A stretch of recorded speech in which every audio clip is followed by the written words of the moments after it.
আমার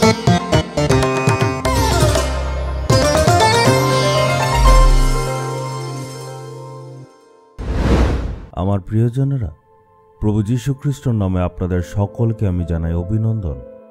আজকে আমার জন্য বিশেষ দিন। আপনারা হয়তো ভাবছেন জন্মদিন। হ্যাঁ, ঠিকই ভাবছেন। আজকে আমার আত্মিক জন্মদিন, মানে প্রভু যীশুকে আমি এই দিনে গ্রহণ করেছিলাম, মানে আমার নতুন জন্ম হয়েছিল আজকের দিনে। 1972 সনে প্রভু যীশু খ্রিস্ট আমার পাপকে ধুয়েছিলেন। এই দিনটা হচ্ছে সেই অভিজ্ঞতার প্রথম দিন। আর আপনারা তো জানেন 1974 সনে আমি খুব অসুস্থ হয়ে পড়েছিলাম। বাঁচার আশা ছিল না, খুব খারাপ অবস্থা ছিল। আমার বিছানায় শুয়ে থাকতে হচ্ছিল, ডান পা ডান হাত কাজ করছিল না। আমার হৃৎপিণ্ডে ইনফেকশন হয়ে গিয়েছিল, এমন অবস্থা যে আমি মরার অবস্থায় ছিলাম। তখন যীশু আমার বিছানার সামনে এসে আমায় সুস্থ করে দিলেন। সেদিন প্রভু যীশু সম্পূর্ণভাবে সুস্থ করলেন। আগে আমি অন্য দেবতাদেরকে পুরো মন দিয়ে অন্বেষণ করতাম, এখন একইভাবে যিশুর অন্বেষণ করি। সবসময় মণ্ডলী যেতাম, মন থেকে আরাধনা করতাম, হাঁটু গেড়ে আমি আরাধনা করতাম, এমন ভক্তি করতাম। কিন্তু পরিত্রাণের যে অভিজ্ঞতা, সেটাতে আমি ছিলাম না। আমি অনেক ভক্তির কাজগুলি করতাম, প্রভুকে প্রেমও করতাম, বিশ্বাসও করতাম, কিন্তু মনের ভেতর কোনো পরিবর্তন ছিল না। আগের পাপগুলো আবার করতাম। 1972 সনে প্রভু আমায় দেখা করলেন। অনেক মানুষের সাক্ষ্য আমি শুনেছিলাম। ওরা বলতো প্রভু যীশু আমাদের পাপ ক্ষমা করে দিয়েছেন। আমি ভাবতাম যীশু কি আমার পাপও ক্ষমা করতে পারেন? আর প্রার্থনা করার সিদ্ধান্ত নিলাম। প্রার্থনা করাতে প্রভু আমাকে বললেন, তোমার পাপের জন্য আমি আমার চেহারা তোমার থেকে দূর করে রেখেছি। আমি বললাম, প্রভু আমি আপনার বিরুদ্ধে কি করেছি? আমি জিজ্ঞেস করলাম, আমি কি মদ বিড়ি খেয়েছি? কারণ পাপ বলতে আমরা এগুলিকেই ভাবি, আমরা সবাই এটাই চিন্তা করি। তখন ঈশ্বর আমার চোখ খুলে দিলেন, আর আমি আমার সকল অতীতের পাপ দেখতে পেলাম। মা বাবার বিরুদ্ধে কাজ করেছি, চুরি করেছি, নোংরা নোংরা চিন্তা করেছি, জাগতিক অভিলাষায় ডুবেছিলাম। আমরা সাধারণত ভাবি মদ বিড়ি খাওয়া বা মারপিট করা এগুলি পাপ, কিন্তু ঈশ্বর আমায় সত্যিকারে পাপ দেখালেন। আমি আমার সকল পাপ থেকে মন ফিরালাম আর গিয়ে ক্ষমা চাইলাম। একদিন আমি একটা সিদ্ধান্ত নিলাম। মার্চে 17 তারিখে রাত্রেবেলা আমি একটা সিদ্ধান্ত নিলাম। আমি ছাদে গিয়ে প্রার্থনা করলাম। আমি বললাম, প্রভু আমি আপনার বিরুদ্ধে অনেক পাপ করেছি, আপনি আমার এই সকল পাপকে আজকে ক্ষমা করে দিন। যতক্ষণ না আমাকে আপনি পুত্র বলে স্বীকার করেন, আমি উঠব না। তখন ঈশ্বর সকল পুরনো পাপকে মনে করিয়ে দিলেন। আমি অনেকবার মাতা পিতার অবাধ্য ছিলাম, মিথ্যে কথা বলেছি, চুরি করেছি, অভিলাষায় ডুবেছিলাম, সব পাপ। একটা একটা করে পাপের কথা ঈশ্বর আমাকে বললেন। এতগুলো পাপ জানতামই না। যারা খ্রিস্টীয় বিশ্বাসীদের ছেলে মেয়ে, তাদেরকে তো ছোট থেকে শেখানো হয় কোন কোন জিনিস পাপ, কিন্তু আমাদেরকে শুধু রীতিনিয়ম করতে শেখানো হতো, পাপের ব্যাপারে কেউ বলেইনি।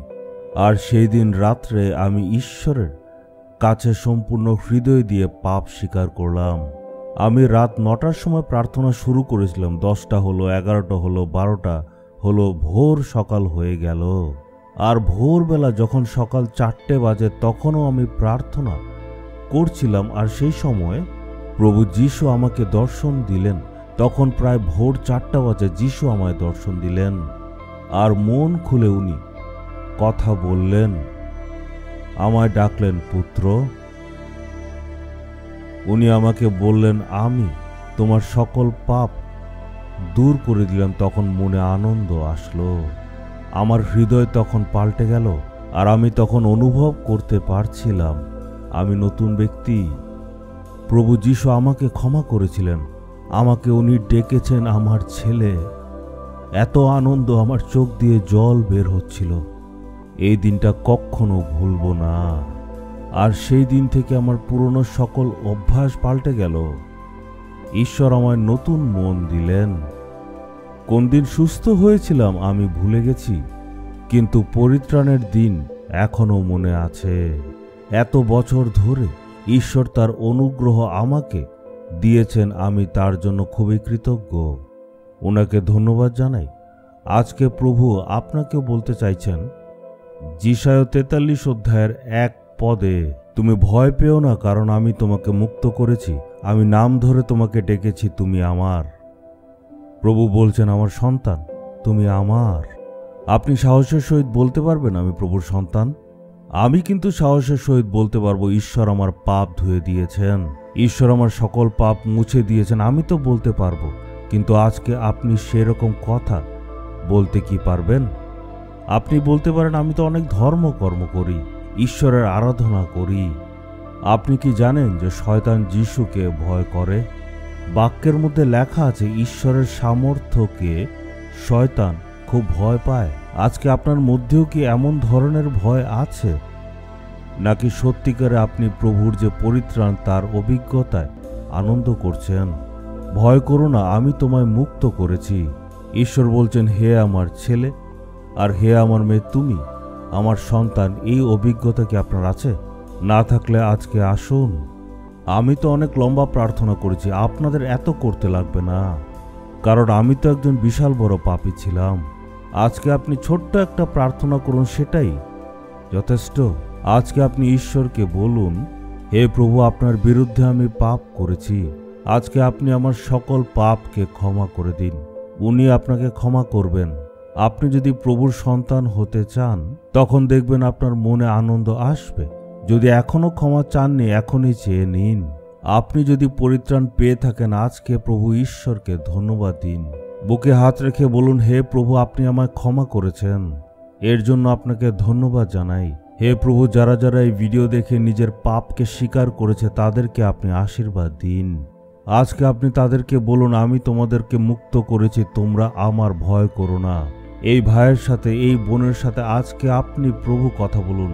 নিজের সকল পাপের জন্য তারা ক্ষমা চাইতে এসেছে, তারা নিজের পাপকে স্বীকার করছে, আপনি তাদের গ্রহণ করে নিজের সন্তান করে দিন।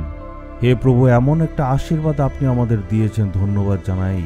হে প্রভু, আপনি আমায় উদ্ধার করেছেন, মুক্তির অনুভূতি আমায় দিয়েছেন, আমার পাপকে আপনি ধুয়ে দিয়েছেন, আমার মনে এসেছেন। আজকে আমি আপনার সন্তান, আপনার ছেলে, আপনার মেয়ে, তার জন্য ধন্যবাদ জানাই। প্রভু যিশুর নামে চাইলাম, আমেন, আমেন।